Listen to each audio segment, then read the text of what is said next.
जय श्री कृष्णा। राधे राधे आप सभी भक्तों को।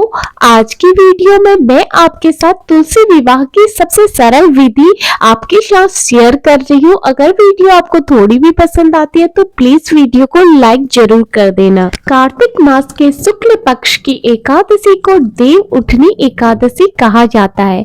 इस दिन कहा जाता है कि भगवान श्री हरि विष्णु योग निद्रा से जागते हैं और इस दिन तुलसी विवाह करना भी बहुत ही शुभ होता है। अगर आप एकादशी के दिन तुलसी विवाह नहीं कर सकते हैं, अगर आपके पास शालिग्राम जी नहीं है तो आप श्री हरि विष्णु की कोई भी तस्वीर या फिर आप लड्डू गोपाल जी के साथ भी तुलसी विवाह संपन्न करा सकते हैं। आप बिना ब्राह्मण को बुलाए स्वयं भी तुलसी विवाह कर सकते हैं।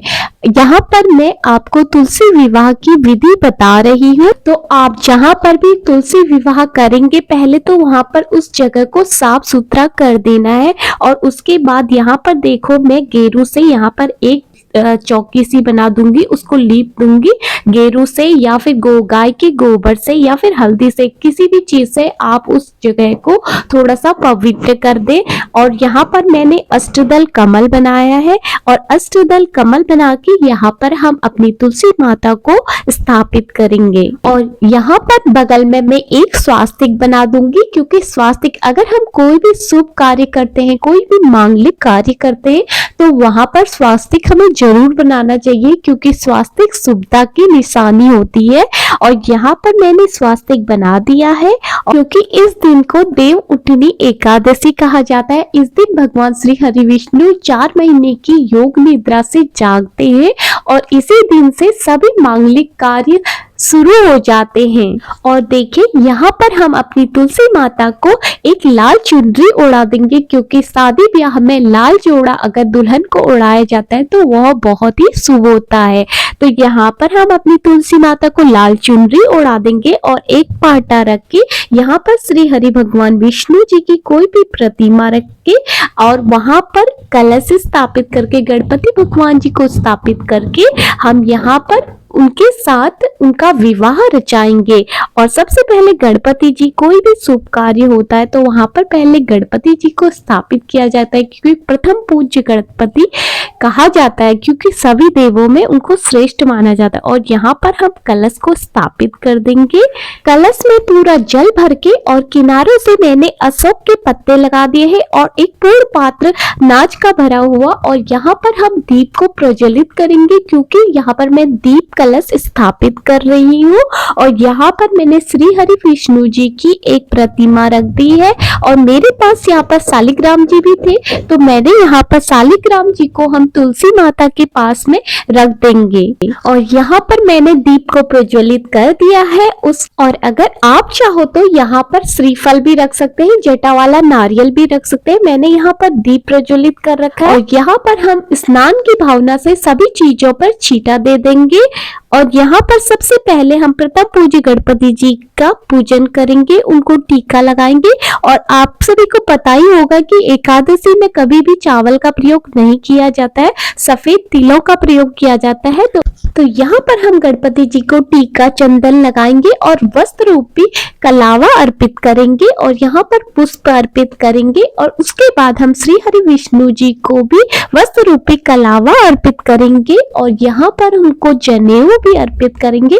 और विवाह में सबसे पहले कार्यक्रम जो होता है वह हल्दी का होता है, तो यहाँ पर हम श्री हरि भगवान विष्णु जी को हल्दी अर्पित करेंगे, उनको हल्दी लगाएंगे। हल्दी की रस्म में आपको हल्दी, आटा और दूध, इन तीनों चीजों को मिक्स करके हल्दी तैयार करनी है और उसके बाद श्री हरि भगवान विष्णु जी को अर्पित करनी है। और इसी हल्दी को हम तुलसी माता को भी लगाएंगे, यहाँ पर उनकी शाखाओं में, पत्तियों में, उनकी डंडियों में, जहां जहां भी आप तुलसी माता को हल्दी लगा सकते हैं, आप तुलसी माता को भी ऐसे ही हल्दी लगाएं और ऐसे हल्दी की रस्म पूर्ण हो जाती है।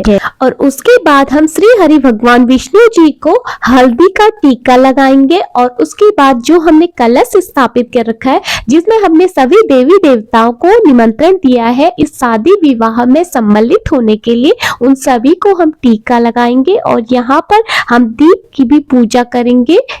और यहाँ पर हम सभी देवी देवताओं को तिल अर्पित करेंगे क्योंकि चावल का प्रयोग एकादशी में नहीं होता है। और इसके बाद हम माँ तुलसी को सुहाग की जो भी सामग्री होती है वो माँ तुलसी को अर्पित करेंगे। और यहाँ पर मैंने माँ तुलसी को चूड़ियां पहना दी है, हरी चूड़ियां पहना दी है। और यहाँ पर मैंने नीचे शालिग्राम जी रखे हैं, तो हम शालिग्राम जी की भी पूजा करेंगे, उनको भी वस्त्र रूपी कलावा अर्पित करेंगे। और उसके बाद हम यहाँ पर मेहंदी की रस्म करेंगे। और यहाँ पर हमेशा आप मेहंदी लगाओ तो मेहंदी आपकी खुली हुई नहीं होनी चाहिए, नई की आप लेके आना।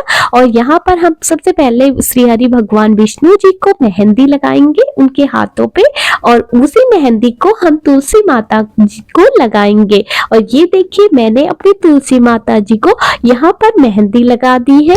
और उसके बाद यहाँ पर हम श्री हरि भगवान विष्णु जी को इत्र अर्पित करेंगे क्योंकि भगवान श्री हरि विष्णु जी को लड्डू गोपाल जी को इत्र बहुत ज्यादा प्रिय होता है। और यहाँ पर तुलसी माता को भी हम इत्र अर्पित कर देंगे। और अब यहाँ पर हम वरमाला की दर्शन पूरी करेंगे। तो यहाँ पर हम तुलसी माता से वरमाला को छुआकर हम श्री हरि भगवान विष्णु जी को वरमाला अर्पित करेंगे। और उसके बाद श्री हरि भगवान विष्णु से छुआकर तुलसी माता को वरमाला अर्पित करेंगे। और उसके बाद हम दीप में भी की है। और यहाँ पर अगर आपके पास पीला कपड़ा है तो आप श्री हरि भगवान विष्णु जी को पीले कपड़े से भी उनका गठबंधन कर सकते हैं, लेकिन मेरे पास यहाँ पर अभी है नहीं, तो मैंने यहाँ पर 2 कलावे के टुकड़े को का गठबंधन करके और हाथ में एक हल्दी की गांठ, 1 रुपए का सिक्का और थोड़े से पुष्प रख के हम यहाँ पर श्री हरि भगवान विष्णु जी का और तुलसी माता का गठबंधन करेंगे।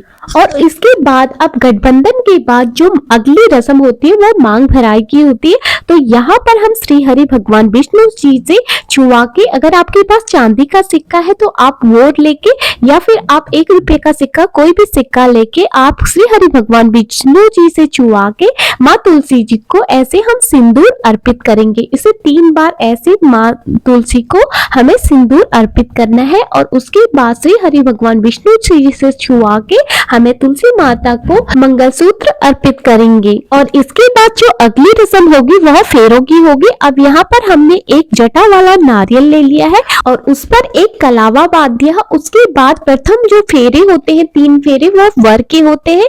और उसके बाद जो 4 फेरे होते हैं वो कन्या के होते हैं। और तो इस प्रकार हमें यह विवाह संपन्न कराना है। अगर आपका तुलसी का गमला छोटा है तो आप तुलसी के गमले को उठाकर भी यह विवाह संपन्न करा सकते हैं। विवाह संपन्न कराने के बाद हम गणपति जी को बिना तुलसी दल वाला भोग प्रसाद ग्रहण कराएंगे। आपके पास कोई भी ऋतु फल है आप वो अर्पित कर सकते हैं, लेकिन सिंघाड़ा इस दिन जरूर अर्पित करना चाहिए। सिंघाड़े का बहुत ज्यादा विशेष महत्व होता है। उसके बाद आप यहाँ पर हम मिठाई रख देंगे और मिठाई में तुलसी दल अवश्य रख देना है। और 1 लोटा जल भर के या फिर 1 गिलास में जल भर के रख देंगे। और आज के दिन घर में पकवान भी जरूर बनाने चाहिए, क्योंकि घर में अगर कोई शादी विवाह होता है तो हम हलवा पूरी भी घर में जरूर बनाते हैं। और आप यहाँ पर उस चीज का भी भोग लगाएं। और यहाँ पर आपसे जो भी वस्त्र बन पड़े, मैंने यहाँ पर माँ तुलसी जी के लिए साड़ी, पैंट शर्ट का कपड़ा और यहाँ पर जो भी दक्षिणा है वो रखना चाहिए। और आपसे जितना हो सके आप उतना रखें। और यहाँ पर हमें इन सभी चीजों को माँ तुलसी जी से, विष्णु भगवान जी से छुआ के हमें इनको दान करना होता है।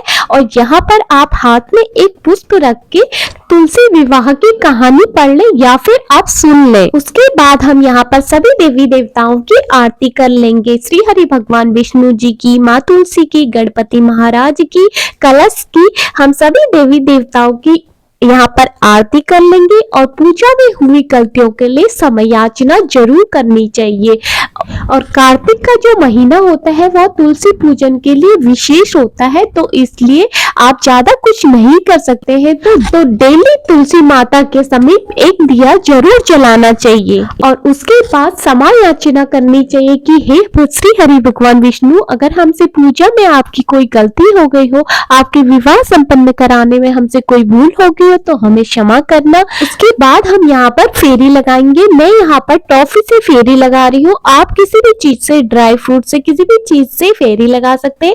5, 7, 11 जितना भी आप लगाना चाहे आप फेरी जरूर लगाएं।